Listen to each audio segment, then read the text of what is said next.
exciting because everywhere I go, I meet people from my past. I didn't know Denver was this hub. It's so cool. I'm like, oh my gosh, where is Abigail and Adina? These are people from we went to school together in Israel 20-something years ago. It is so nice to be reacquainted. And Kathy, whom our daughters met in Israel and are best friends, and then they decided that their mothers have to be best friends too. So, you know how usually two best friends have kids and then they're like, and you shall be best friends, right? Well, our daughters are making us be best friends, so thankfully that seems to be a really easy thing to do. And it's just wonderful to be here. It's great to see Ariella, Susan, and thank you for having me. 2.5 years ago, we celebrated our son's bar mitzvah. He was born on Halloween, and when I went in to have him, all the nurses were wearing Mickey Mouse ears, and I'm like, guys, can you take the ears off just for the birth? But they didn't. So, thank God he's alive and well. But in any event, when we celebrated his bar mitzvah, I don't know in Denver, but in Cleveland, October 31st can be really volatile in terms of the weather. So you can have a magnificent, beautiful, gorgeous, sunny fall day with gorgeous trees and colors, or you can have a hailstorm. So the day of his bar mitzvah, we had planned for so long. How many of you have celebrated a bar mitzvah of a child? Okay, so you guys know exactly what I'm talking about. You spent so much time planning how you're going to do it, what you're going to do, what the child needs, where your guests are coming from, how many parties are there going to be throughout the weekend, right? And what are people going to eat and where are people going to stay, and you want everyone to be happy and you want everyone to be comfortable. And all that is awesome, but you just can't control the weather. Have you guys noticed that? I think in Denver you guys have noticed that. So I kept thinking as we were getting ready for the bar mitzvah, no pain, no gain, right? What you put into it is what you get out of it. According to the effort is the reward, right? I'm going to be really organized on my spreadsheets and my reply cards. Yes, I'm that person. And great. Well, as it got closer, we're obsessively checking the weather, and I see that it's supposed to literally pour the whole entire weekend. And I was like, are you kidding me? It's one thing if it's going to snow. Snow, it kind of falls gently, but rain, nonstop rain the whole weekend, people, my friends, especially my friends who are walking and who don't live so close to me, they're just not going to come. And the ones who come are going to be drenched and dripping, and it's going to be cold and uncomfortable and annoying. So that's exactly what happened. It did rain the whole weekend. And I actually wrote a blog post after the bar mitzvah, and I called it Pain, Gain, and Rain. And I wrote about how there are things that we can control. And very often, we put in the effort, and then the reward comes back to us. And it's just like that. No pain, no gain, You put in so much energy and effort, and then you reap the rewards, and you feel so good. And then sometimes it just rains. And it's not anything that you can control. And it's not anything that you can fix, or manage, or prevent. So here's the little thing with raising children. We are expected to put in the maximum amount of effort in raising our kids. And I'm preaching to the choir because whoever's here, it means that you think that parenting is important. And either you really, really like me, or you're here because you really care about parenting, and it's important for you to take an evening and figure out whatever babysitting arrangements you had to figure out and not do whatever else you would have done and be here investing time and energy and brain cells into this thing called parenting. And that's great and that's important and we have to do that. And at the end of the day, that's what we're responsible for. Because we are not going to be responsible for the things we cannot control. We are only responsible for the things we can control. So we have to put in the effort, we have to put in the energy, we have to do whatever we can to try to be the best parents we can be. But ultimately, results are not in our hands. Is there anybody here who has children over the age of 13? So for those of you who made a bar mitzvah. Anyone here have children over the age of 20? Anyone have children over the age of 30? Okay, so the older your kids are, the more you know that results are not in your hands. You can raise children at the same time, in the same house, in the same era, with the same parenting philosophy, with the same amount of emotional energy, with the same spouse, in the same house, with the same rules, in the same school, And these two human beings can be radically different. And you look at these people and you're like, huh? You know, and sometimes you look at these people and you're like, are we related? Because it's just not in our hands. So what is the job of a parent? Let's talk about the part that is in our hands, because that's a little more fun to talk about. And that's all that we are spiritually responsible for. What is the job of a parent? The job of a parent is to Show love. show love. What else? Be there. Be there. Yes? Set example. Set examples. Anything else? What? Beat 'em. You can't beat them, doing them. What's that? Safety. Make sure they have safety. What did you say? Basic needs, I just. Meet their basic needs. Help develop a belief system, Oh, values. yes. Ooh. Okay. Bing. Dig. Hang on. Hold that thought. Finish the sentence. Most parents will say, I just want my children to be Happy. happy. How many of you, this is not a trick question, how many of you agree with that? Okay. How many of you have read the book Blessing of a Skinny by Wendy Mogul? It's a great book, right? In that book, and if you didn't read it, I highly recommend it. If you have older kids, you should read her other book called Blessing of a B-. That's more for parenting teens. B-, like really, that's the worst thing that can happen. She should have called it Blessing of an F.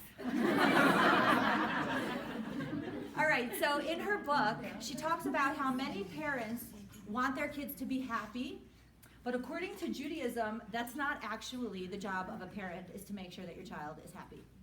That's not actually your job. In fact, in some instances, we are supposed to make our children uncomfortable. We're supposed to push them out of their comfort zone. We are supposed to shake them up a little bit. What is our job?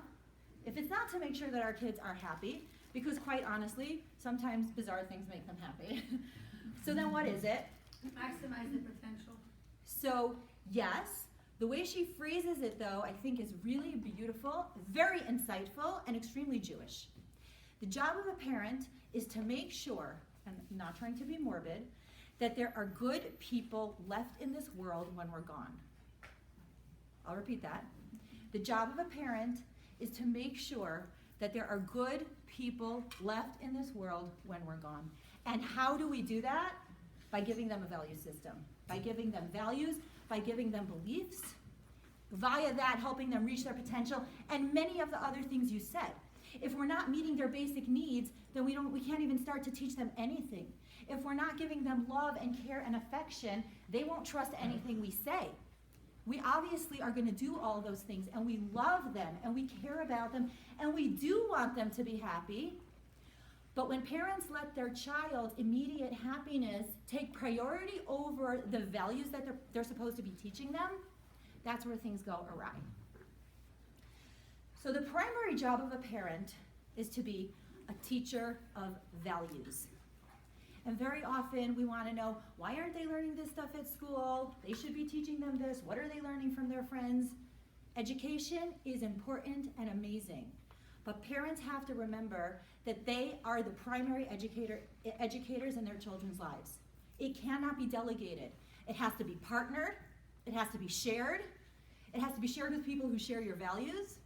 But parents can never abdicate that primary responsibility that they themselves carry to give their children values.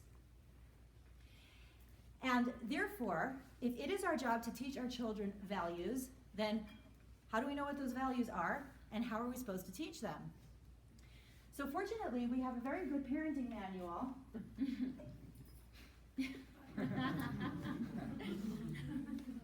It's called the Torah. And what's interesting about Wendy Mogul's book is that she incorporates so many beautiful lessons from the Torah. She makes them accessible to the modern day reader. Because if you were to open this book and flip through it, you know, God spoke to Moses saying, if a person will sin and commit a treachery by lying to his comrade regarding a pleasure, a loan, or a robbery, you might not immediately access it as a parenting manual. But truthfully, it's all here. Not only is it all here, but according to Kabbalistic thought, all of the ideas included in the Torah exist in the first book, right? Out of the 5 books, what's the first book called? Bereshit. In English, it's Genesis. Not only that, the Kabbalists say something further. All of the ideas encapsulated in Genesis are really summarized in the very beginning of the book. What is the first story in the Torah? Creation. Okay, let me start that again. Who are the first people in the book? Adam and Eve. Adam and Eve. Were Adam and Eve Jewish? No. There was no Jewish people. There wasn't anyone to be Jewish or not Jewish. They just were. The whole chosen people idea didn't come till much later, but that's a different story for another day. So Adam and Eve weren't especially Jewish. I know that they're very Jewish names, and that's all cool, right? But they weren't particularly Jewish. But the Adam and Eve story contains so many incredible parenting lessons, and that's what I would like to share with you today. The basic underlying premise of what I'm going to share with you today is that there is a commandment in the Torah, one of the 613 commandments, that we are supposed to try to imitate God. Okay? This is a Latin concept, imitatio Dei. We're supposed to try and imitate God. How do we do that? We're supposed to do that by seeing the values that God practices in the world through this book and picking out where those values can be copied and practiced by us. Okay? So, for example, in the beginning of the Torah, there's a story about how God made clothing for Adam and Eve, right? And this is considered an act of kindness. They were not clothed. When they ate from the forbidden fruit, they realized that they were naked, they were ashamed and embarrassed, and God sewed for them clothing, okay? So we know that it's a Jewish value to clothe the naked. It's an act of kindness, right? In our case, we might not be sewing people clothes, although some of you might be so talented. I most certainly am not. But we might participate in clothing drives, especially in the winter, right? I know in Cleveland we have Project Warm Up, people collect clothing and they donate them. Or if we're getting rid of our kids' clothing, we might look for a community, a person, a cause to donate them to rather than just tossing them or giving them away. So somehow we know this is a value to clothe the naked. Where did we get that from? We got that from the book. Another act of kindness. The Torah describes how God buried Moses when he passed away. God did not want people to know of his burial place because he didn't want it to become a shrine. He didn't want it to become like a place of idol worship, of worshiping a human being as though he were God. And so God himself, nobody knew of his burial place. God himself buried the dead. From this we learn that bringing a person to burial and leading them, accompanying them to their final resting place is an act of kindness that we should emulate. So every time we pay a Shiva call, every time we go to a funeral, right? Every time we honor a yard site, we are imitating that value. In fact, the Torah starts with kindness and ends with kindness. The story of the clothing is all the way in the beginning, and the story of the burial is the very last story in the Torah. So it's the beginning and the end, and it's all of it. So when we see the values that God put into this book, and we acknowledge that those are values, and we give ourselves the job of imitating them, that is where we get a value system that we can then give to our children. So here's the interesting part. How do we know that they're God's values? Of the Torah. Because it's in the Torah, but what does it say? It's because God told us to do it? Because God did it himself, right? God didn't just say, I command you to clothe the naked. God himself clothed the naked. God didn't say, I give you a commandment to bury the dead. God himself buried the dead. So if we as parents, using that as a paradigm, want our kids to have good values, it inconveniently means that what? We have to model those good values. In fact, there's really no other way to do it. Not only is there no other way to do it, but if we do everything else and we don't practice it ourselves, what happens? Do our kids want to follow those values? No. What do they see us as? Hypocrites. Are they right? Yes. Yeah. So we see that God role modeled the values that he wanted us to imitate Likewise, we have to role model the values that we want our children to imitate. So what I'm going to do in this presentation is I'm going to draw out a few examples from that first story of Adam and Eve, because Adam and Eve is really a beautiful parenting moment. And it's a story that has happened to every one of you. Here's the story. Parent, in this case God, says, okay, everybody, here are the rules. We're going to do this. We're not going to do this. Okay? And everybody says, okay. And then, when our back is turned, what do? Whatever they want. Then what happens? Now we have a dilemma. How do I deal with the mistake? How do I confront the mistake? How do I punish the mistake? What is my goal in handling the mistake? What kinds of things do I say before the mistake? What kinds of things do I say after the mistake? Is there anybody in this room whose child has ever made a mistake? Okay, I'm going to take that as universal. So that means that this story is universal. So let's figure out, how did God handle it, and what is he role modeling? All right. So I'm going to read you from the parenting book, okay? So this is in chapter 2, verse 16 and 17.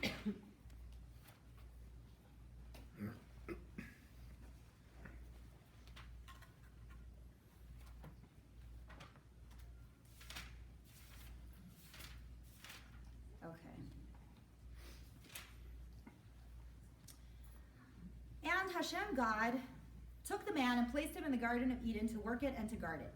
And Hashem God commanded the man, saying, of every tree in the garden you may freely eat, but of the tree of knowledge of good and bad you must not eat thereof, for on the day you eat of it you shall surely die. All right, so let's pick this apart for a minute.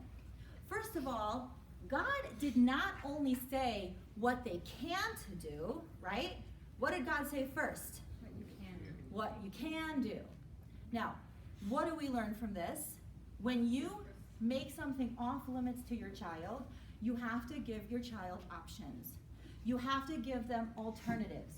If their friends are going somewhere and you don't want them to go, you can say don't go, but then give them something else that's interesting and exciting and fun to do. You can't just say no all the time. You have to give other things, alternatives. Your house has to be fun and enjoyable and exciting.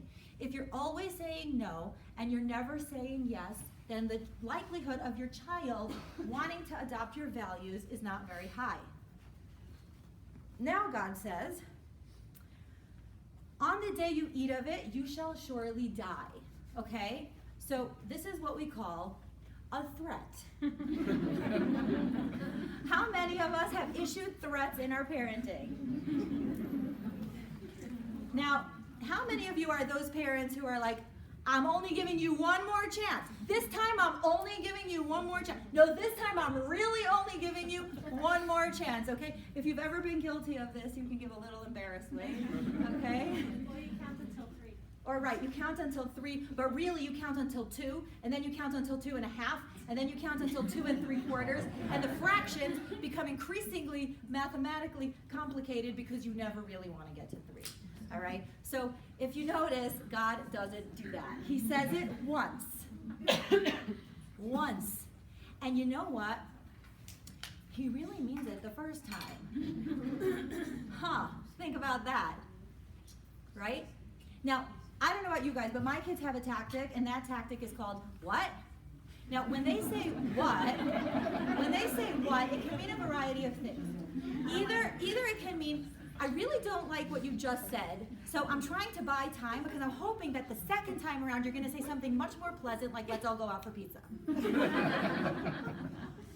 Or it can mean, I think I heard you, but I didn't want to hear you, so I'm just buying time because I'm too busy processing, and it's much easier for me to just have you repeat yourself than to actually come up with an answer. What, okay? So what do? We repeat ourselves, right? Or let's say we call our child, it's time to come in for dinner, and then they don't come. So then we say, it's time to come in for dinner, and then they don't come. So then we say the third time, it's time to come in for dinner. So you know what we are teaching our children? We're teaching our children, please don't listen to me the first and second time, because I'm just going to repeat myself. So how about you just mentally check out, tune me out for a little while, Because it's really a waste of your time to come the first time. You know I'm going to keep giving you chances and calling you over and over again to literally do whatever you want. I'll probably freak out after the fourth time, so go ahead and do whatever you want until then. We are educating our children not to listen to us because we don't actually mean what we say we mean. So God says it once, and then he goes off and does his God thing. Okay? So that is lesson number 1. Before the fact. Don't just say no, say yes. You're saying no to this, but what are you saying yes to? Are you going to issue a threat? Mean it. You're going to say something? Say it once. This is what I've started doing when my kids say what? I say to them, did you hear me? My instinct is to repeat it, because that's what most of they have us like Pavlov's dog, you know, what, repeat, what, repeat, what, repeat. I mean, they have us really well trained. But if they say what, and we say, really? She heard me. Why am I going to repeat myself? So I said, did you hear me? And then they'll be like, yeah, didn't you just say blah, blah, blah? And I'm like, right, perfect. I remember one time one of my kids was doing this what thing, and it was one of my first kids, so I didn't really know that this is a thing. So I have a friend who's a nurse, and she was going into the school to do a hearing screening. So I called her up. I'm like, listen, I think there might be something wrong with my kids. Because whenever I say something, they're like, what? And I feel really bad for her. So she calls me back at the end of the day. She's like, Ruchi, I have good news and bad news. I'm like, okay, give me the bad news first.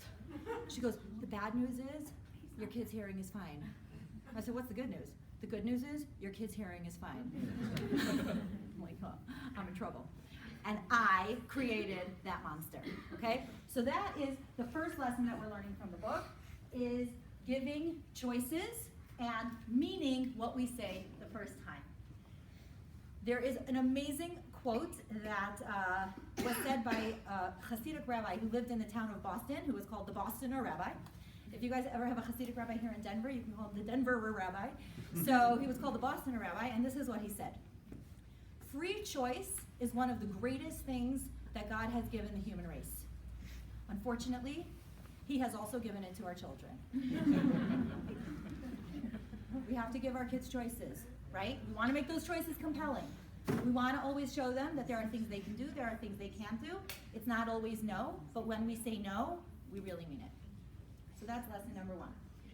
Lesson number 2 is how do we handle mistakes once they happen? All right? So God does all the right things, of course. He withdraws, and then what happens? The snake eats the fruit. The snake offers the fruit to Eve. Eve eats the fruit. She offers it to Adam. Adam eats the fruit. Now what happens? All right, so now we're on chapter 3, verse 8. This is verse 6. The woman perceived that the tree was good for eating and that it was a delight to the eyes, and that the tree was desirable as a means to wisdom. And she took of its fruit and ate. Why did she have to do that? Sorry, it hurts me every time. All right. And she also gave to her husband with her, and he ate. Then the eyes of both of them were opened, and they realized that they were naked, and they sewed together a fig leaf, and they made themselves aprons. Okay? God makes them clothes later. Here we go. They heard the sound of Hashem, God, manifesting itself in the garden toward evening. And the man and his wife hid from Hashem, God, among the trees of the garden. Those of you who have kids have seen this happen 1,000 times. You know, like when they run into the corner? Where exactly are you going? Hashem, God, called out to the man and said to him, where are you? There are so many beautiful lessons woven into this verse about how to handle it when your child makes a mistake. And if your child is little and makes mistakes, right? We could talk about little mistakes. We could talk about big mistakes. We could talk about the mistake of they were supposed to clean up their toys and they didn't. We could talk about the mistake they went to school and they stole their friend's iPad. Yes, these things happen, all right? These things happen in Jewish families, people. All right? We could talk about a mistake of being disrespectful to a teacher. We could talk about the mistake of not studying for a test and doing really badly. We could talk about the mistake of staying up too late to party and missing a job interview. All kinds of mistakes, lovely mistakes that our children can make, surpassed only by one's imagination, right? So what does God do when his children make a mistake? The first thing he does is he approaches softly. They heard the sound of God manifesting itself in the garden. Does God come thundering in? What on earth were you thinking? Not so much. He tiptoes around the garden and makes just enough noise so that they know he's there. He's not screaming. Now, let me just make it clear. They messed up royally. They did everything they weren't supposed to do. How hard was this instruction? Okay, it's more complicated than it sounds, right? You know, exactly what you told your child not to do, and they did it. I would be pretty mad. God approaches very softly. You know what God is trying to do by approaching very softly?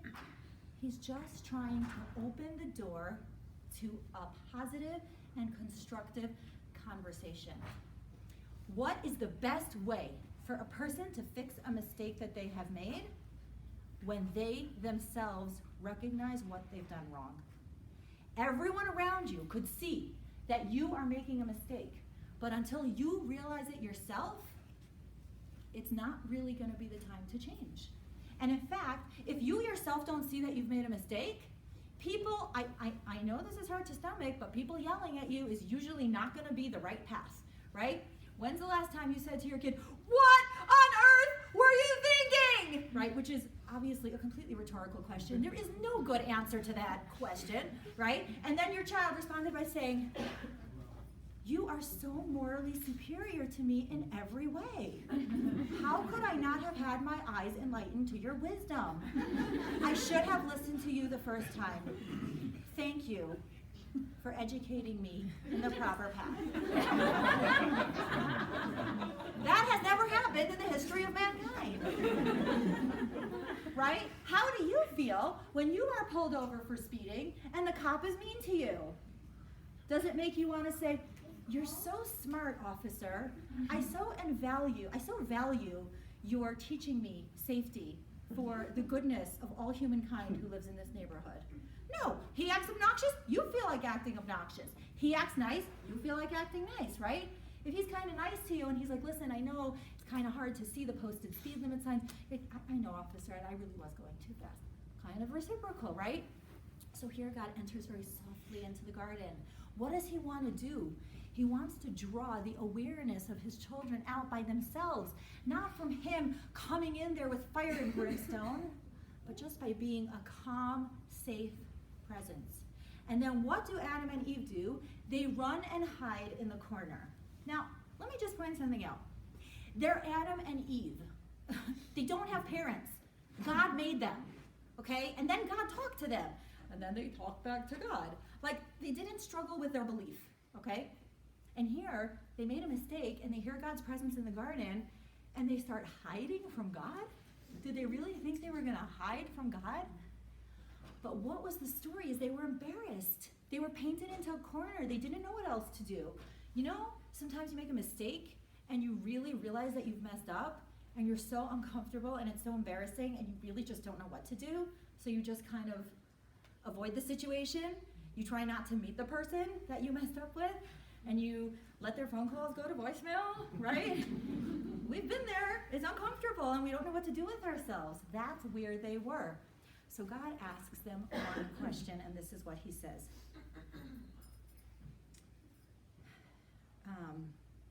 Where are you? And in Hebrew, it's one word, ayaka. Ayaka means where are you?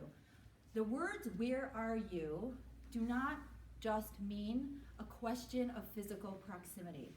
The words where are you are where are you at in your awareness? Where are you at in your spiritual development? Tell me where are you? What's going on with you? Talk to me. Let's start a conversation. There's no recrimination. There's no accusation. There's no guilt. There's a great book by Jim Fay. It's called Love and Logic, Parenting with Love and Logic. Has anyone heard the book? Yeah. Anybody read the book? It's very good. So he talks about the things that you're not supposed to do. You know when you watch those like Snoopy movies and the adults are like, wah, wah, wah, wah, wah, right? So when we give our kids long lectures, God said one word, ayeka. One word. Imagine, this would be the modern day equivalent to this, would be your kid messes up royally. Your kid is in their room crying or having a meltdown or whatever. And you very, very gently knock on the door and walk in the room and you sit down on the bed and you say, hey. And then you don't say anything else, see? See, then you shut up. That's the key. And you're inviting a conversation. And you're giving your child the opportunity to say, you love me. I messed up. You are a safe person for me to talk to about this. I feel safe that if I talk to you, it's going to end well. You are the person I want to trust with my feelings and emotions in this moment. That's the role modeling that we get from God. We walk in there with a lecture, how could you blah, blah, blah. You know what they hear? Wah, wah, wah, wah, wah. They tune us out because it's unpleasant and it's uncomfortable and it's annoying and it's unsafe. And now instead of being angry at themselves, they can be angry at you, which is much more exciting and much more pleasant and totally distracts the attention from the issue at hand, which is introspection and self-reflection. So that's lesson number 2. Approach softly. Speak less. If you can limit your remarks to one sentence, do it. So that's lesson number 2.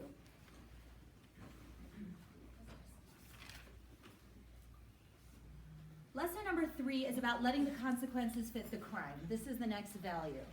So you know how, like, our kids do something wrong and we're like, no TV for a year! Okay? Why do we do that? Because that's what they care about, right? We want to hit them where it hurts. You hurt me, I'll hurt you. You want to prove something to me, I'll prove something to you. You want to wield power over me, I'll wield power over you because I'm the one who pays the phone bill, right? So here's where God's value system is a little different. And God says there's a concept in Judaism, mida keneged mida, measure for measure. What that means is that the punishment should fit the crime. And in Love and Logic, in that book, he talks about this a lot. The idea that if your child, for example, can't find their shoes because they hid them under the couch because they thought that was going to be a really safe place to keep them, and then in the morning, I'm just drawing on examples from my own personal experience, and then in the morning they can't find them because they can't remember where they are, and then they're late for their carpool, and then they come late to school, and in school there's some kind of birthday party, and they miss the birthday party. That's an awesome moment. Right? Because the consequences are natural and logical. You are not the one emitting consequences, but rather the natural and logical consequences follow the actions and behaviors. And if you can let the consequences do the teaching, it's much, much better. And it also allows the child to make the connection and realize that they're the ones who can prevent their own discomfort in the future. So now the children of God made a mistake, and now it's time for God to give out consequences. Let's see what the consequences are. So remember, there were 3 bad guys in the story, right? The snake, Eve, and Adam. The snake was the one who had this brilliant idea to eat the fruit. Thank you, snake. And then he gave it to Eve. Eve gave it to Adam, and they both ate from it. And then God said to Adam, what did you do? And Adam said, she gave it to me. And then God said to Eve, what did you do? And Eve said, it was the snake. So then God said to all 3 of them, okay, let's talk. What does God say? Hashem God said to the serpent, because you have done this, accursed are you beyond all the cattle and beyond all beasts of the field. Upon your belly shall you go, and dust shall you eat all the days of your life. Punishment number 1, God is telling the snake, you shall have to crawl on your belly and eat dust all your life. What that means is that you will never have to worry about your food. You can find your food wherever you go. Imagine if I told you that you could find your food wherever you go and you never have to worry about food. Well, sounds kind of good to me. You never have to go to Costco or Whole Foods or Trader Joe's or cook or be hungry. Is that a blessing or a curse? Well, the commentaries tell us that it's a curse because what's actually happening here is that God was telling the snake, I don't want to have a relationship with you. You know how people get hungry all the time? Like they're always getting hungry, you know? You feed them and then they're hungry again. And then you feed them and then they're hungry again. And then you feed them and then they're hungry again. Like when are you going to stop getting hungry all the time? Never, mommy. Oh, what is this business of people getting hungry all the time? Imagine if we could be like the snake and never have to worry about being hungry. We could just lick up the dust off the ground like my dog and everything would be great. But one of the reasons that people get hungry is because God is trying to tell people, I want to have a relationship with you. And when people feel a lack and a pinch and an emptiness, that's when they often turn to God. And if people don't have food, they have to rely on God. And they have to pray. And they also have to go to Costco. So when God tells the snake, go crawl on your belly, what God is saying to the snake is, just don't come to me. Just you go do your thing, and I don't want to have a relationship with you. Because what the snake did was the snake used its deviousness, its cunning, its wisdom to take people away from God. The whole fruit idea was the snake's idea, and why he wanted to do it is more of a complicated story than I'm sharing. And so God said, you know what? Just take your mind and your brilliance and your brains and just go somewhere else, and I do not want to be connected to you. And God said to the snake, one more thing, I will put enmity between you and the woman, and between your offspring and her offspring. He will pound your head, and you will bite his heel.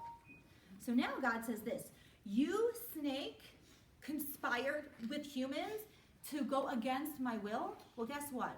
Snakes and humans are always going to be at odds, and especially women. Women are never going to like snakes unless they're wearing them. Okay? So these are very logical consequences. You use your mind for this. I don't want to have a mind-to-mind connection with you. You used your relationship for negativity. Now I am going to put a breach in that relationship. You see the connection? When we give our children consequences, they have to make sense. It's the only way that our kids can connect the dots. And remember, if the point of being a parent is to give our kids values so that there will be good people left in the world when we're gone, then we have to make sure that they're logically connecting the dots. This is not about my parents feeling like they want to run the universe. This is about my parents. This is about a value. This is about me learning something. This is about me learning about manners or punctuality or generosity or kindness or spirituality or 101 other values that we want to teach our kids. As soon as it becomes a power struggle between parent and child, the children forget what the value is. They get very distracted by the power struggle, right? Now God gives a punishment to the woman, and he said, I will greatly increase your suffering and your childbearing. Thanks, Eve.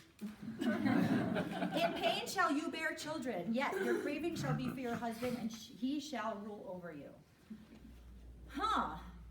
Well, this is interesting, because what Eve did, Eve used her womanly powers of seduction and of persuasion to cause Adam to do something wrong. And now God said to her, this area of your life is going to be fraught with difficulty. The relationships between men and women are going to be very complicated. There are going to be power issues. There are going to be balance issues. There are going to be mixed messages. He said, she said, he wants this, she wants that. It's all going to get complicated now. It didn't have to be this complicated. Okay, Adam's turn. To Adam, he said, because you listened to the voice of your wife and ate of the tree about which I commanded you, saying you shall not eat of it, accursed is the ground because of you. Through suffering shall you eat of it all the days of your life. By the sweat of your brow, this is famous, by the sweat of your brow shall you eat bread until you return to the ground from which you were taken. For you are dust, and to dust shall you return. Wow, that's pretty serious. Before the sin, Adam did not have to work for a living. Nobody had to work for a living. The garden was perfect. They could reach out their hand, pick out the most perfect, luscious fruit, eat it, be nourished by it. Nobody needed Weight Watchers, okay? It was just right. Nobody had to take Tums. You know, it just all worked out.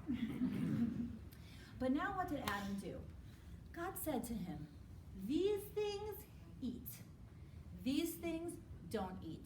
And Adam had a very complex and partially really relatable, which again I don't have time to go into, rationale as to why he felt that it would be a very good idea to eat from the tree. But you know what the bottom line is? God told him not to. So no matter what he was thinking, and his thinking was really, really smart, he forgot one important thing, and that is that God makes the rules. And so what he did when he ate from that tree was he permanently altered the balance of the universe. And now it wasn't perfect anymore. The tree wasn't going to just grow effortlessly anymore. Man had to sweat in order to make a living. And as I'm sure we can all attest to, that curse still exists today, right? There are some people who love what they do for a living, but most people find going to work annoying. We all want to have a job, but we just want to be on vacation from it, right? So see, that's the thing. The punishment fits the crime. You ate from the tree. You know, there's a spiritual ecosystem here. And even if you had the best of intentions, everything that you do changes the balance of the universe. We can't help but have that be true. And sometimes our kids think they're so smart because I'm 41 and my child is 15. And 15-year-olds are obviously intellectually and in every other way superior to 41-year-olds. So I might say something, but that's just because I'm 41. But 15-year-olds really know how to run the universe. So see, Adam sort of made a similar mistake. He made a very spiritual calculation, but he just forgot God runs the universe. And every action we take and every move we make, and there's a song about this, just changes the balance of the universe. And it's so important when we talk to our kids about the mistakes that they make, that their actions have meaning. And their mistakes have consequences. Hi, sweetie. So therefore, if we could really try, and this is the hard part, to get our egos out of the way. Because if we're talking about values-based parenting, our children, what they really need to know is that we are here to teach them values. It's not about us and our ego. It's not about us being in charge. It's not about them being our showpieces. It's not about them getting the grades we want them to get. It's not about them going to the schools we want them to go to. It's not even about them wearing the cute clothes that we want them to wear. What it's about is raising people with values. And the more that we can get our own egos out of the way, as long as we can remember that the results are not in our hands. They might not like us along the way sometimes, right? Some of our parenting moments are beautiful and they're bliss. Those moments keep us going. You know those moments, I was just talking to Ariella, we both have older kids. Our oldest child is 21. I have 7 kids, girl, boy, girl, boy, girl, boy, girl. The baby just turned 6, and I was saying how really I'm like much better with the teenagers than I am with the little ones. I know most people aren't like that, but I'm not really that like mushy, feely, touchy, come into bed with me kind of mom. But I'm great with the teenagers, like mind to mind, that's where I really come alive. But with the little one, because I have older kids, and I know what it's like for them to move out, and I know what it's like for them to deviate and individuate and all those things that they will do. So when the little one sits on my lap and she wants me to read her a book, I literally can't get enough of it. And it's those moments, and she's sitting on my lap, and I'm reading her a book, and it's roses and unicorns, like all is right with the universe, because she still thinks I'm really smart.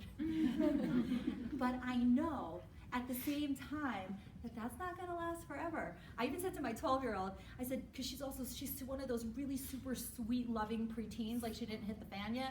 So I said to her, I said, can I ask you a question? She's like, yeah. I said, are you gonna become like one of those teenagers? She's so honest. She's like, I really hope not, but I can't make any promises. I'm like, dude, you have to be so real. So those moments are amazing and beautiful.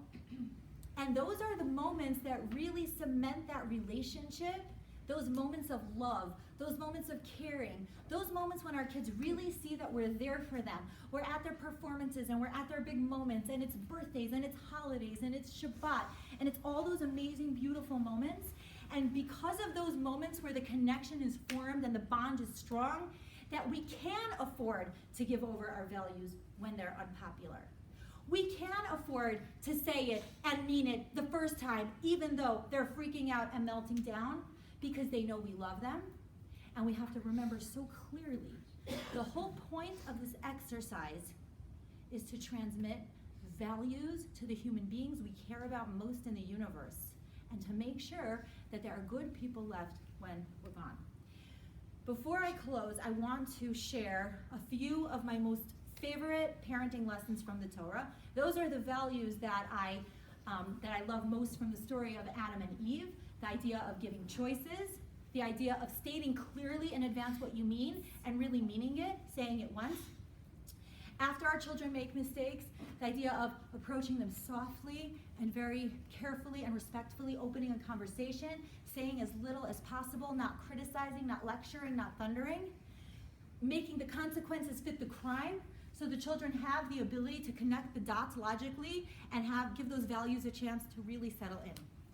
So those are the parenting lessons that I feel God modeled in the Garden of Eden that we could then take and model for our children.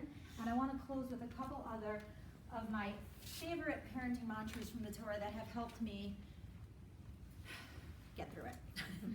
All right, here's one of them. This is in Ethics of the Fathers, chapter 2, verse 21. In Hebrew, it goes like this. Some of you might know it. It's a song. Lo alecha hamlacha ligmor, velo ata ben chorin lihibatel mimena. What that means is, the work is not on you to finish. Neither are you exempt from engaging in it. That is really one of the most amazing lessons of parenting, because when you start your parenting journey, you think that you are going to start the job and then you're going to finish the job, right? It's like a cake. You mix the ingredients, you put them in the oven, and then this cake comes out, and then you're like, look, everyone, I made a cake. And then you take a picture and put it on Instagram. Yay, done. Okay? But really, that's not what parenting is about at all. Parenting is about starting a job that is not yours to finish. And that's one of the most humbling parts of it. Because like I said in the beginning, pain, gain, and reign, right? You have to put in all your effort. But you know what? The story is not yours to finish. Nowhere do you get to write the end, because our children are going to write their own story. We have to start the story. We have to put all the best ingredients into the story.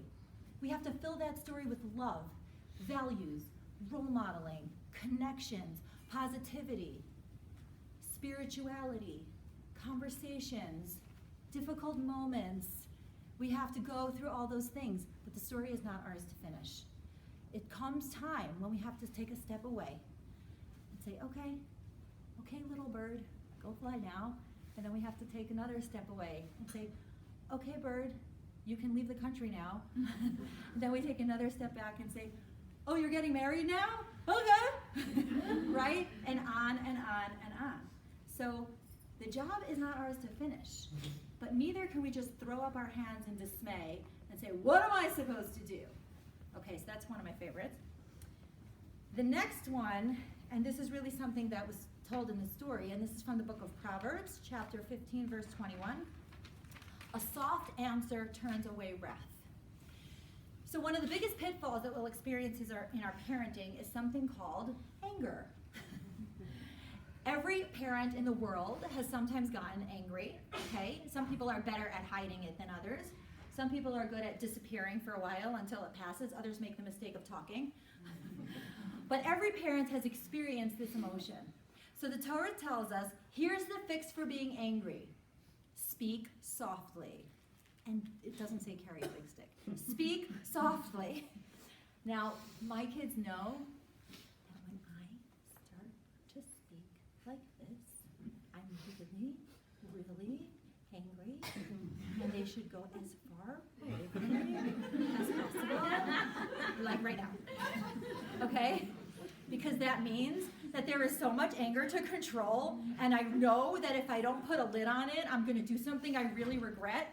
So I purposefully drop my voice to 0 and then they scatter. Okay?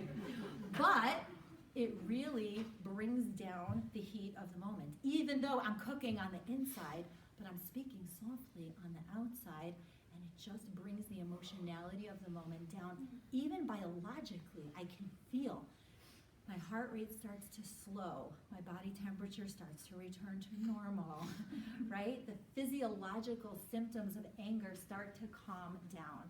So nothing positive can happen in parenting when we're angry. The chances are probably 100% that we'll say something we regret. And even if we don't make a huge mistake, it probably won't really be exactly the way we wanted it to be. Probably an apology will be in order, okay? So trying to speak softly when we feel that is truly good advice. Here's a really great one. This is also in the Ethics of the Fathers, chapter 2, verse 5. Do not say something that the other person can't hear. I don't mean what. I'm not talking about that. I'm talking about saying something that another person is not in an emotional or psychological place to hear. They're not ready to hear it. They're not ready to believe it. They won't understand it. They can't accept it, maybe especially from you. Now, sometimes parents make the mistake of saying like, well, I'll just say it anyways, right? Sort of like, I'll just sort of throw it out there, and if it lands, it lands, and if it doesn't land, it doesn't land. So I'll just throw out as many like, here, why don't you try this, or why don't you try that, or why don't you try that? Like, pick what works for you, right? The truth is that the same way God chose one word to say to Adam and Eve, when our children are in pain or have made a mistake, or there's something difficult going on, or there's a difficult conversation that we have to have, it's much better to make the mistake of saying too little than to make the mistake of saying too much. Because what happens is our children tune us out. We say so many things, and it becomes noise to them. And when we want to say something to our kids, we're like, well, maybe if I say enough times, they'll hear me and they'll believe me, right? But what we have to ask ourselves is, and this doesn't just work for kids, it works for spouses and coworkers and parents-in-law and children-in-law, is that if the other person is not in a place where they can hear me, it is a mitzvah not to say it. I will also add that it's very hard not to say it. Because any parent who has been in the position of there's something that you want to say to your child so badly, you're so annoyed at what they're doing, what they're wearing, what they did, what they had, who they're with, 100 things, right? And you know that if you say something, you're at best, it's going to be ineffective, and at worst, you're going to make the situation more dire. Not saying it is a huge act of strength. It takes so much effort when those words are bursting to come out of your mouth, those criticisms, right? And sometimes biting criticisms. Perfect example is when your child has a friend that you don't like. How much power do we have? I'm not talking about a 4-year-old. How much power do we have over the friends that our kids play with? Once they get older, very little. What happens if you have even a preteen, or for sure a teenager, who has a friend that you don't like, and you say, I really don't like your friends?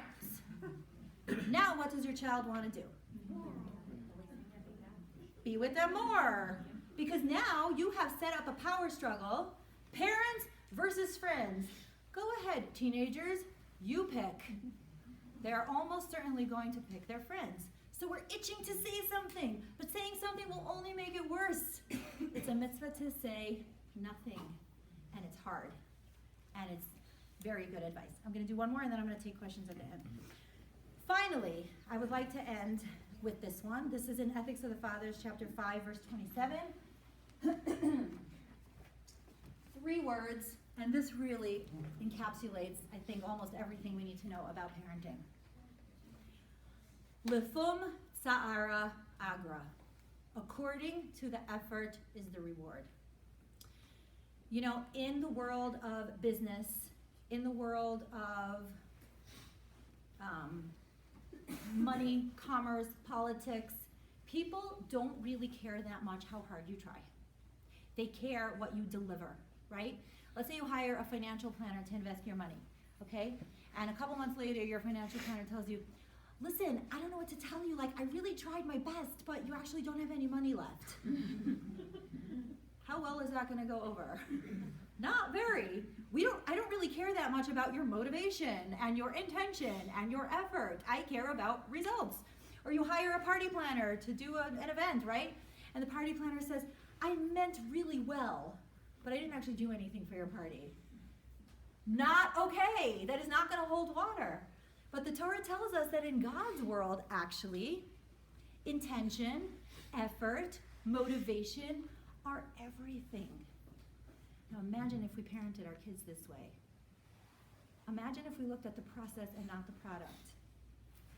Imagine if we really gave our kids the attention and the validation that they deserve for how hard they tried to work on something as opposed to what the end result was. Those are the kinds of values that we're talking about. So I'm going to end where I started. Every person who's here is here because you want to give your kids something valuable.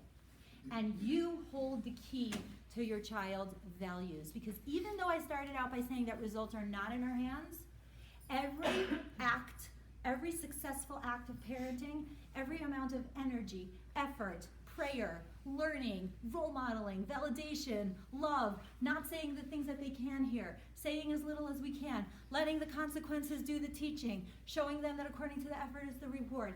Every single one of those things ups the chances of our child adopting our values.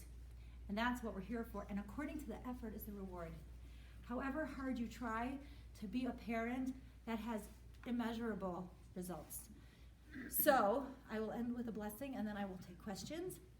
May every parent in this room be able to enjoy their parenting journey, be able to raise wonderful children with positive values, and be able to enjoy the process, enjoy your children, be able to remember these parenting moments when you need to and the lessons, and really be able to connect strongly to the values and pass them along to the next generation. Amen. Thank you.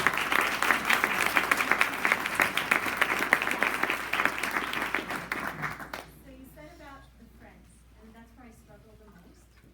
What if your child has a very bad influence friend that they hang out with? How can you say a little or say nothing? How old is the child? Teenager.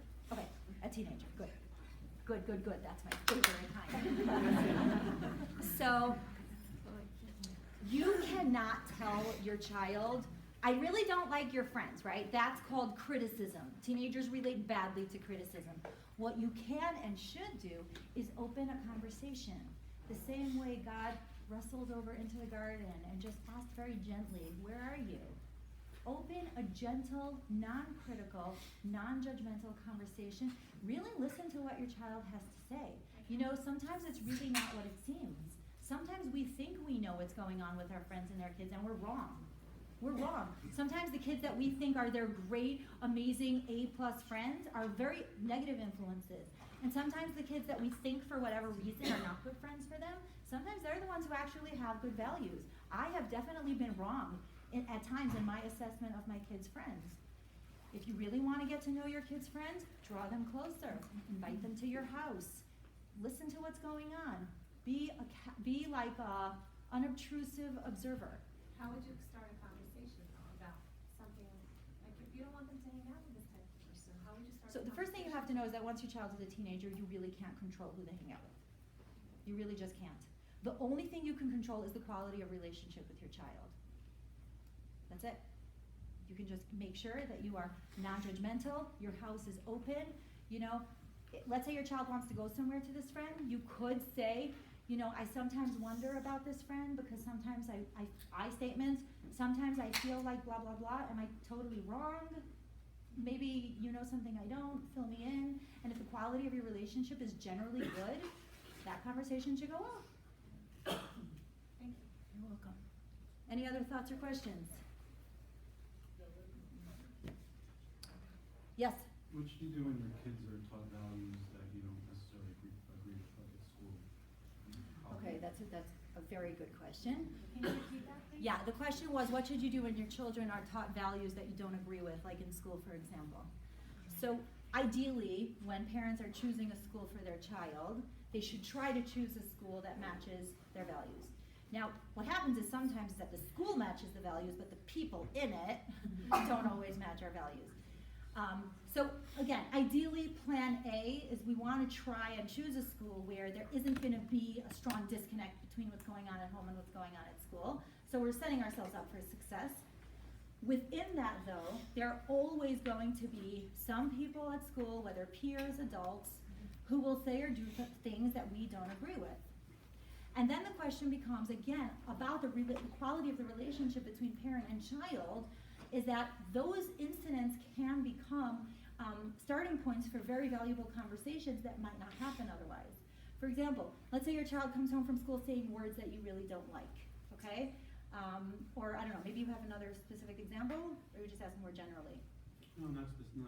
Okay, so let's say your child comes home from school using words that you don't approve of, okay? And your child comes home. Now, sometimes the instinct of a parent is to freak out. Like, excuse me, that is not the way we talk in this house. Who's teaching you those words anyway? Oh, at school? Nice. I'm really glad I sent you to that school. Okay? Right. So that's not going to necessarily go anywhere. But if we sit down with our child and we say, oh, you just used that word. That's interesting. Do you know what it means? Where did you learn that word? How would you use that word? Did you know that those words are very hurtful to people? Did you know that words are very powerful? Did you know that words can build and words can destroy? Are there children on the playground using those words? When did they use those words? Where do you think have you ever heard a teacher using that word? And it can really become a very valuable opportunity that might not have happened otherwise. If there are values coming from the top, coming from the authority that you don't agree with, I think that has to be addressed. Because I think that children who are stuck in that kind of disconnect are going to feel very confused. And they're going to really find it difficult to figure out which value system they're supposed to align themselves with. What about like a social value, like a specific social value that a teacher at middle school, high school teaches your child that you don't agree with? Well, I think a conversation, if it's a specific teacher, if it's like an isolated person, I think that a conversation can happen between parent and educator, where the parent brings this to the attention of the educator and says, you know, this is something that you've been teaching, this is not something that we agree with as parents. You know, how should we handle this? Because it is supposed to be a partnership and it is supposed to be a team where, like I said, parents are the primary educators, but they're contracting with the school to help them educate their children. If there is a disconnect, if the educator disagrees with you or feels that you're off or wrong, then I think it depends how old a child is. There are times when a child is older, specifically teenagers, where I have said to them, you know, I know that this specific teacher has said that this and that. We don't happen to agree with that, but you're still in that classroom. You still have to be respectful, but we don't agree with that particular value. And a child who's old enough can handle that kind of nuance. Smaller children will find it more confusing. So I think it really depends on the age of the child. Is it like a global issue in the school, or is it one specific educator? Is it somebody that can be talked to, or is it something that's never going to change, you know? But that when kids get older, they can sometimes handle the fact that you're going to meet people in this world who don't espouse your values, and you have to engage some critical thinking. And, you know, or sometimes a child will come home and be very upset at something that a teacher says. And again, that can be a valuable opportunity for a conversation. Wow, that really made you feel uncomfortable. What about that made you feel uncomfortable? Meaning letting the child's inner radar come alive and say, wow, when the teacher or child or whoever said that, it really made me feel uncomfortable. That means something's working inside of me. My inner filter is working, and that's a very positive sign that when that child goes out into the world, they are sensitive to values that are foreign, and that feeling of discomfort is a good thing. Awesome, thank you. Yes? I have a preteen. He's 11, and he's starting to talk back a lot, disrespectfully. My condolences. I mean, how would you handle something like that? And you teach, you send Yeah. him to a school where, you know, they have values and they teach and he put out the M and all that fun stuff and blah, blah, blah. And what's your next step? In my opinion, I don't know your child at all, but in my opinion, your child is testing you. He's starting to get to that age where he's testing boundaries, right? When he was little, he had to listen to what you said. Now that he's a little bit older, he's trying to assert his authority over you. He's also trying to see how much power he has over you. How much can he get away with? How much can he hurt you, right? So what you have to try to do externally is to be impervious to it. If you show your child that you're very hurt and you're very worked up emotionally, then you're telling your child, you have a lot of power over me. You hold the key to my happiness. That's too much power for a child to have. So you for sure have to stay calm. You also have to show the child that you're still in charge. And you have to say, that kind of talking is not acceptable in this house, very calmly, okay?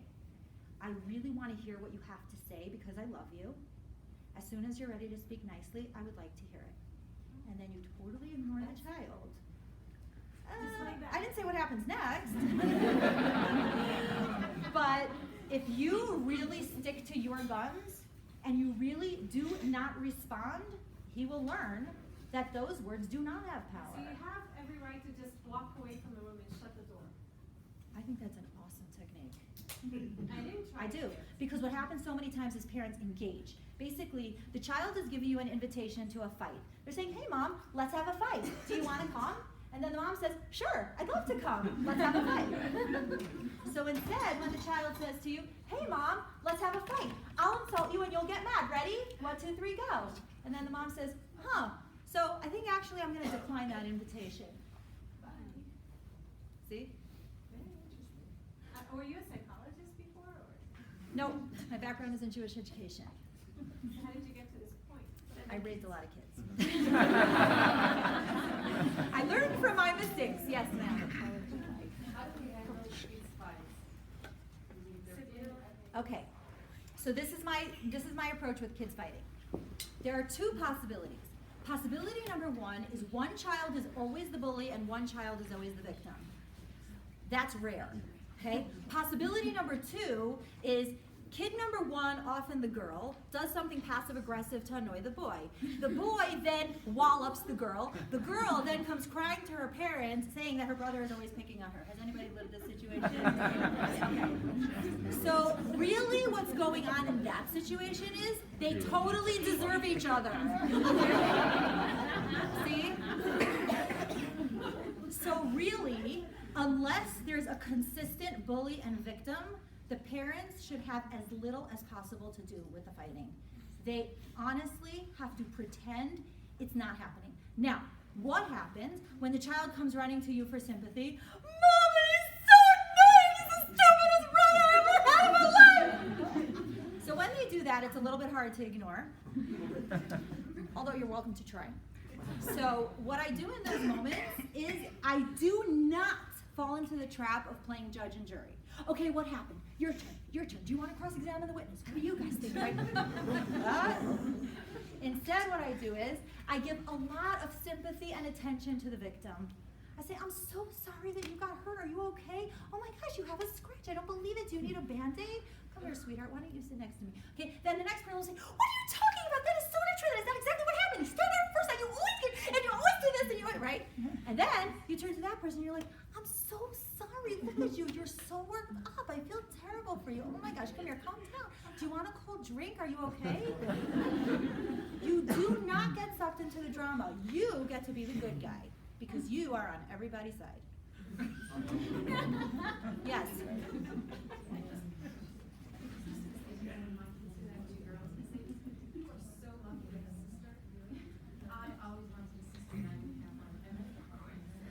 That works? Great.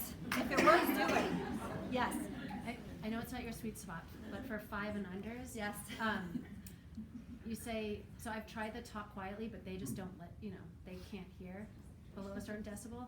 And sometimes literally screaming at the top of my lungs when I've had enough and it's like, get in the bathtub now, they start screaming, it works. Like, what do you suggest? So 'Cause- screaming works. Okay. Which I hate. I mean, I hate getting Right. to that point. Okay. So the reason you know it doesn't work is whether a parenting technique works or not is not necessarily if it's effective, meaning makes the kids do what you want them to do. Because you could also, God forbid, slap your kids and they'll do what you want them to do. That's not called working, right? That is destroying the quality of the relationship. So when you yell at your child and they listen to you, but then afterwards you feel bad, right? And you probably also feel that the values that you're giving them are not exactly what you want to give them. The role modeling of communication is not that it's not entirely normal, but in an ideal setup, you wouldn't want to choose that. So then you have to think of something else. Here's the good thing with kids under the age of 5. You can pick them up. See? So when they get bigger, you have to be much more creative.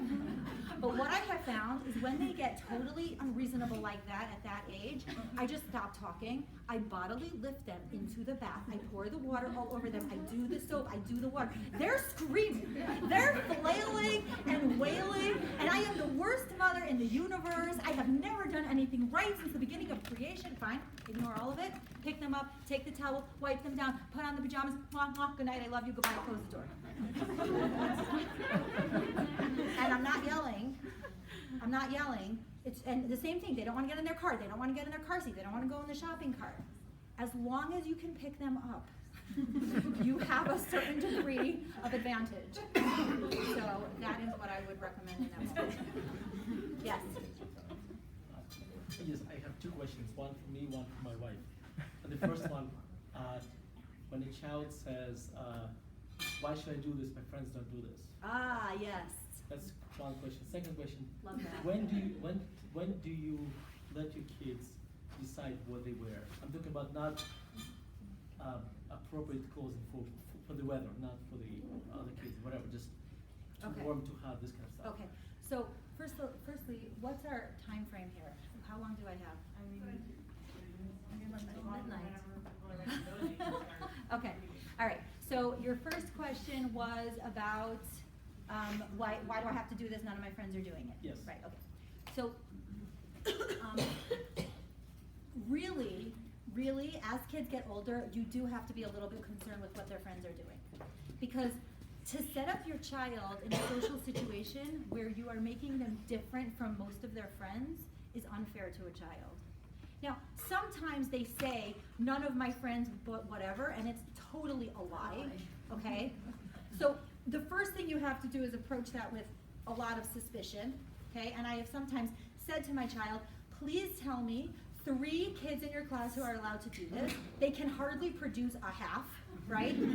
But if they actually do produce a couple of kids, I'll call up their mothers and I'll talk it through. You know what their mothers say to me a lot of the time? I really want to say no, but I don't have the guts. So the parents need to bond together and say, none of us is okay with this. Let's put this together and have a united front here. So that's the first thing, suspicion.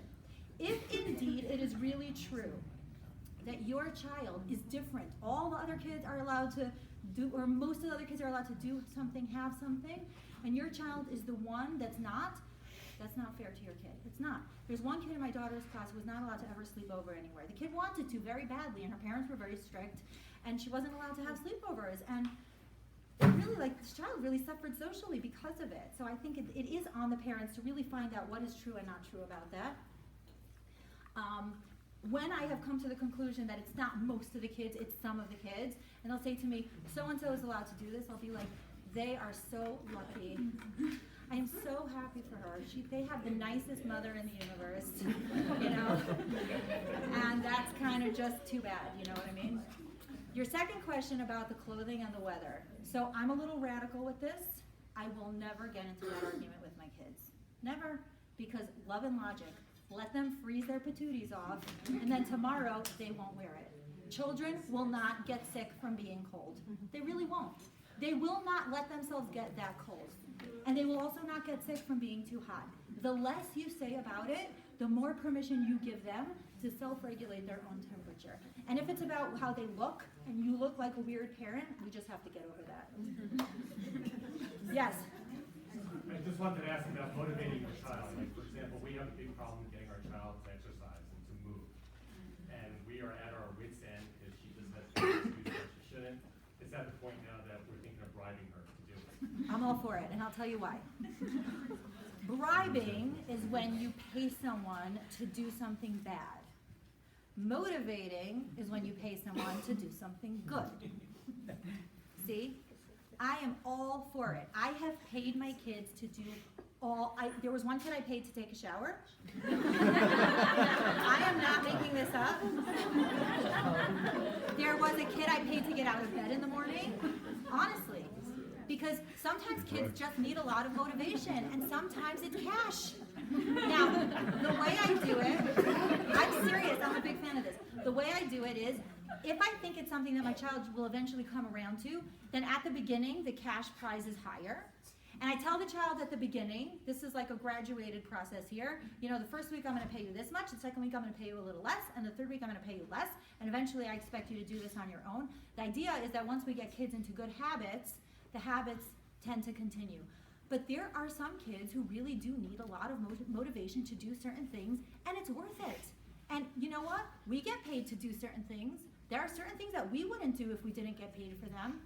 And if our kids need that kind of motivation, I think it's all good. It can drastically bring down the tension levels in the home, and I'm for it. But what about the risk then that everything they do, they now want to get paid for it? Okay, so this is where I bring to my kids' attention that according to the effort is the reward. That in God's world, He rewards us for the things that are hard for us. He doesn't reward us for the things that are easy for us. So too, I will say to my kids, I will reward you for the things that are hard for you. And that's why also, my kids do not all get rewarded for the same things. Some kids are naturally neat and they like to have a clean room. They're not gonna get rewarded for keeping their room clean. For some kids, that's very difficult. It's very difficult to keep their personal space clean. I'm willing to motivate that child with incentives, be they cash or otherwise, to keep their room neat and clean. So I'm teaching my kids a few meta values. One of them is that I really care how hard something is for you. And my kids have totally tried it. They'll be like, hey, I opened my eyes this morning, cash, you know? I'm like, no, I don't think so. And I explain to them, that's not something that's hard for you. I also teach them the meta value that different people, we don't judge all people the same. God doesn't judge all people the same. Every person has different things that they're struggling with. So if something is hard for you, you'll get rewarded for that. If something different is hard for your sibling, they'll get rewarded for that. And fair does not mean same. Yes, sir. So if you've been successfully programmed by your 8-year-old to say, to repeat over and over again and to count up to like 2 and 17s and 18s. Yes. What's the expectation in terms of breaking that cycle? Okay. So for this, you need another book, and it's called 1, 2, 3 Magic. Oh yeah. It's a great book. I use it. I have used it for years and years and years. I sometimes even use it on my teenagers. They roll their eyes, but it totally works. So what it means is this. When they do something wrong, and they know it's wrong, you say that's 1. Okay? So let's say that I'm trying, my 9-year-old needs to get ready for school in the morning, and he's procrastinating and he's not getting out of bed, right? So I'll say to him, hey, here's what I'm doing. That's another thing. You don't tell the kid what to do, you tell the kid what you're gonna do, because that's really all you have. Again, unless they're 5 and you can bodily lift them up and put them places, you don't really have physical power over them. So don't tell your kid what they're gonna do, you tell the kid what you're gonna do. So you say to the kid, hey, here's what I'm gonna do.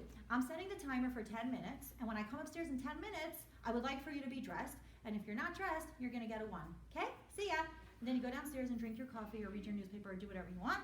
And then you set the timer, 10 minutes, you come upstairs and you're like, oh, you're not dressed. That's fun. Now here's the thing. They have to know what you're gonna do at 3. When you get up to 3, because you really have to know what you're gonna do at 3, and you have to not be afraid to get up to 3. Part of the problem is that parents don't want to get up to 3 because they have no idea what's going to happen then.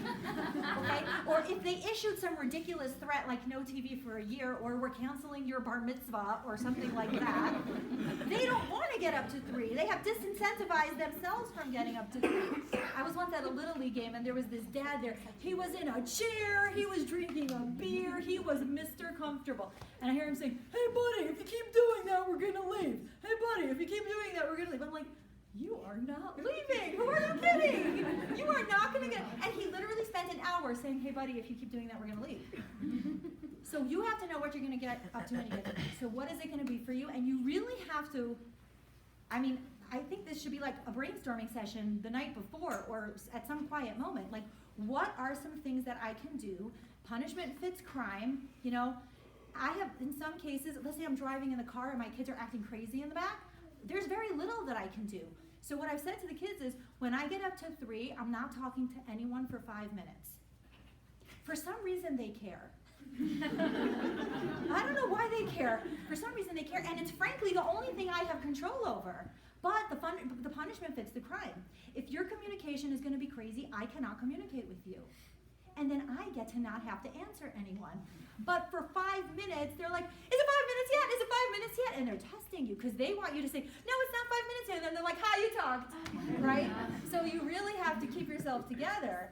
But, you know, I could say to my son, you know what, since it's taking you longer to get dressed, you're gonna have less screen time today because we're wasting more time getting dressed, so we're not gonna be able to have as much time on the screen. So if I get up to 3, it's 15 minutes less screen time today, or whatever, right? No problem, I'm calm, he's calm. I go downstairs, I set the timer again, I come upstairs, that's 2. Go downstairs, come back upstairs, hey, that's 3. I'm not afraid to get up to 3. I know what I'm gonna do when I get up to 3. It's something I have power and control over, so therefore, that whole endless counting becomes moot. It's not something you feel you have to do anymore. Yes? I have to laugh. What do you do about the 4.5-year-old who says, go ahead, mommy, say 2? I have a child like that. I was actually sitting there like, is it possible to take control of parenting back from the 4-year-old by the end of this class? We've been doing 1, 2, 3 forever, and I just did Love and Logic, and she totally rules the house. Okay. Like, it's ridiculous. So I have a child like that, and I'm going to tell you the good news and the bad news about these kids, okay? These kids are too smart to be bribed. They're not bribable. You know some kids is you're like, hey everybody, whoever gets dressed will get a whatever. Right? And the kids are like, ooh, shiny, pretty, candy, you know? And then there are kids who are like, who cares? Right? So those are kids that are hard to raise because they're too smart to be bribed. So the child that I'm talking about, so her younger brother was born and she hated him, so she used to pinch him hard. And I would say to her, if you keep pinching him, you're gonna get a 1, and then if you get a 3, you're gonna have to go into timeout, because if you can't get along with your brother, you can't be near your brother. So she would look at me, she thought about it, it was totally worth it. So she walked over to him, she gave him the biggest, most passionate pinch that she could, and she marched herself over to timeout. She just did like this cost-benefit analysis, and she was like, this is totally worth it for me. So the bad news is that those kids are very hard to raise because they're very, very smart. The good news is that if you can get through those years and really enjoy how smart they are, they can really turn into such awesome adults. So I have to ask one more question. I tried a sticker chart once, did not go well. She's been begging me for one. Like, she just wants to like get the sticker. I'm not really quite sure why. Should I just do the sticker chart? Yeah, why not? What do you have to lose?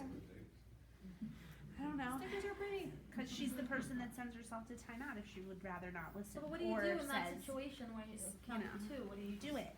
Do it. Raise Say them? 3. Like, So this was the same child that they had a contest at school, and all the kids were supposed to participate in something, and then at the end of the year they had this great picnic in the park. This was my first kid. Connie, you remember this? You remember they did this Perky-Avos program, and then they all had this. Okay, so she was my first kid who said, everybody is doing this thing all year for a picnic in the park? I would rather have free time every Sunday and go to the park by myself one day. You know, at some point you just have to ride the waves. There's certain things you just can't do. Sometimes you have to be more creative and think of incentives that will really hit them where it hurts. But there's a point at which you just throw your hands up and say like, you know, actually it's optional. So she's opting out. I mean, you gotta kind of admire that kind of critical thinking. There's something kind of cool about it. You know what I mean? Yes. how do you stop the older kids from thinking that they can better parent your younger kids? Well, how do you get your older kids to stop thinking that they can better parent your younger kids? You can't stop them from thinking that because they'll keep thinking it until they're parents, and then when they're parents, they'll be like, "Oh, my mother was so smart." Hopefully, but what you can do is you can have a conversation with your older kids about respect. You know, kids have always thought that they were smarter than their parents, right? I'm sure we all remember being there and doing that, right? And guess what? God willing, our kids will have kids who will do the same thing to them. So just let's acknowledge that that's a perfectly normal state of affairs. And there's even something psychologically healthy about that. It's part of growing up, right? They're figuring out their place in this world. They don't really know what it's like to be a parent, and that's fine. We can talk to them about respect. If I say something to the kids and you undermine me by saying something out loud in front of the kids, it's really hard for me to parent. Another thing that I try to do is, there are times when I ask my older kids for advice. There are times that I genuinely have a dilemma. And I want to give my older kids that kind of esteem. And I'll say to them, you know, I don't really remember what it was like to be in 4th grade, but you guys do. So tell me, what do you think I should do about this and this? They love it. They feel so special. They feel so important. They so are grateful to you for acknowledging the fact that they have some wisdom. And I find that they're very spot on when you enlist them and stuff like that. And then they find it less necessary to criticize you because they sort of see that you do value what they have to say. And that sometimes you don't have all the answers, and that's okay. Yes? So I have a little smarty pants thing. Yes. And I wanted to see if you could just dig into the respect issue a little bit more. My daughter thinks she's a peer to adults. So she actually feels like she is a peer, like she has the same authority. How old? 5. It's a very short adult. We do a lot, and we do talk very honestly about respect and responsibility and everything. But she's also very righteous and wants to be right about things. And so when we talk about taking responsibility, I just don't know if it's partly age, like she cannot grasp like that she has done anything to take responsibility for. It's all everybody else. And same thing with respect. I mean, I kind of put those together, and so I just didn't know if you had any. So, you know, I think that part of successful parenting is really looking at our kids where they are and figuring out what are the messages that they're not fully aware of, and those are the things that they have to hear. So I think, like, for example, if a child has low self-esteem, then what they need to hear a lot from us is validating their successes and praising their efforts, and those are the things that will make them feel successful. Then there are kids that are full of themselves. What they have to hear is, make space for other people's successes. Let somebody else raise their hand and give the answer. You don't always know what is the right thing, you know? So I think for kids like that, they do need, like, to bring them back to a balance. And to some degree, that's just their nature. And we're not ever going to break their nature, nor should we try. Because, God willing, that child will take those strengths and do amazing things with it. Like, my child who's like that is an amazingly confident, mature young adult. And it's the same trait. If I would have broken her nature as a child, that would have been a crime. So we want to definitely acknowledge that there's something beautiful and valuable there that we don't want to destroy. By the same token, they need to hear messages from us like, sometimes when an adult is talking, even when you think you know better, you shouldn't say anything because you're 5. You know? And just really giving them, like, not even necessarily values, but instructions. Even if in your mind you think this and this and this is how you have to behave. These are the things that you can say and not say. These are the things that you can do and not do, because this is how we model, this is how we behave respectfully. So it's sort of like this funny thing where you're valuing their nature and you're honoring who they are as a human being, but you're also trying to mold and shape their behaviors so that we are giving them those values of deference and respect for grown-ups and honoring your father and mother and not saying everything that's on your mind and not thinking that you're smarter than everyone else. You know what I mean? Okay, thank you so much, everybody.